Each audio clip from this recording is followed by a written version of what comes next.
James bond बहू। गंगानगर में सुमन अपने बेटे योगेश, बहू मीना और बेटी शीला के साथ रहा करती थी।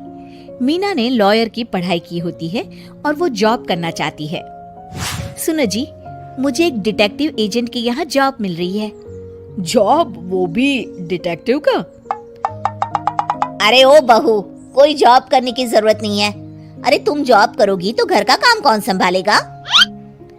मीना घर के कामकाज पर ही ध्यान देने लगती है।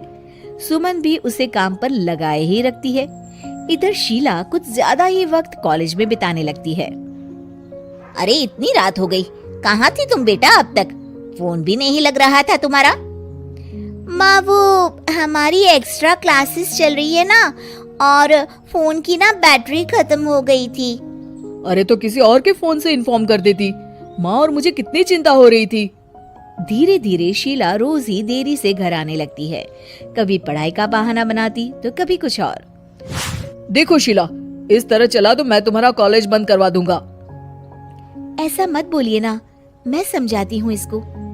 मीना शीला को समझाने की कोशिश करती है, मगर वो उल्टा उसे ही झाड़ देती है। शीला, इस तरह घर रोज लेट आना अच्छी बात नहीं है। मुझे मत सिखाओ, बहू हो तो बहू के जैसे रहो। अरे मगर मैं तुम्हारी भलाई के लिए बोल रही हूँ ना शीला।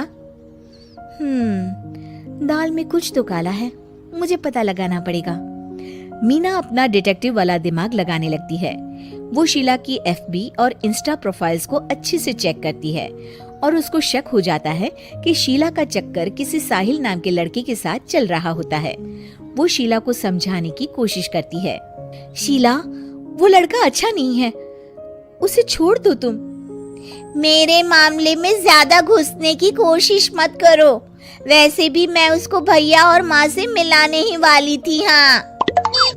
थोड़े दिन बाद शीला का बीएफ साहिल अपने पिता के साथ उसका हाथ मांगने आ जाता है। मैं शीला से बहुत प्यार करता हूँ और उससे शादी करना चाहता हूँ जी। मेरा बेटा और शीला एक दूसरे को अच्छे से जानते हैं। मेरा बेटा बहुत ही जल्द दुबई काम के लिए जाने वाला है। दुबई? हाँ, मेरी नौकरी लग गई है वहाँ। अगर आप लोगों को ऐतराज ना हो तो हम इन दोनों का रिश्ता कर देते हैं। सीमा दुबई का नाम सुनकर प्रभावित हो जाती है और योगेश से सलाह मशवरा करके रिश्ते के लिए हाँ बोल देती है। अजी, अब जब बच्चों ने एक दूसरे को पसंद कर लिया है तो हम कौन होते हैं मना करने वाले? आप तो उसके दुबई जाने से पहले ही शादी तय कर दीजिए। हे भगवान, क्या हो रहा है ये सब? बस दुबई का नाम सुनते ही माँ जी उनकी बातों में आ गई। मुझे ही कुछ करना पड़ेगा। अब सुनिए जी, आपको नहीं लगता माँ जी ने रिश्ता तय करने में जल्दबाजी कर दी है? हाँ, सो तो है। बस मुझे तो ये लग रहा है कि हमें पहले लड़के और उसके परिवार की अच्छे से जांच पड़ताल करनी चाहिए। तुम माँ के फैसले पर शक कर रही हो मीना? नहीं नहीं जी, मेरा वो मतलब नहीं था। तो और क्या मतलब था? चुपचाप अपने काम पर ध्यान दो और घर की मुखिया बनने की कोशिश मत करो। हे भगवान, ये ऐसे नहीं मानेंगे, मुझे ही कुछ करना होगा। मीना अपना डिटेक्टिव माइंड लगाती है और साहिल और उसके परिवार के बारे में पूरी तरह से जांच पड़ताल करती है। तभी साहिल के पापा उनके घर कॉल करते हैं। जी, वो साहिल की दुबई जाने की टिकट करवा रहा था। अगर आप हाँ बोले तो शादी होते ही शीला भी उसके साथ ही दुबई चली जाएगी। अरे नेकी और पूछ पूछ जरूर करवा दीजिए। ठीक है ठीक है, वो ना थोड़े पैसों की कमी पड़ रही थी। आप बस 1 लाख रुपए ट्रांसफर कर दीजिए हमारे अकाउंट में। जी जी जरूर, बेटी की खुशी के लिए कुछ भी। मीना सब सुन रही होती है। माँ जी, ये आप क्या कर रही हैं? हम उनको अच्छे से जानते भी नहीं हैं।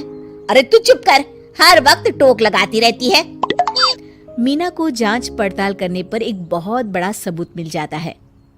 माँ जी, मैंने आज तक आपसे कुछ नहीं मांगा, मगर आज कुछ चाहती हूँ आपसे। अरे बोल भी दे। वो मेरी एक दोस्त है ना जिसका नाटक है, मैं चाहती हूँ आप सब भी चले वो देखने। अच्छा, बस इतनी सी बात? ठीक है।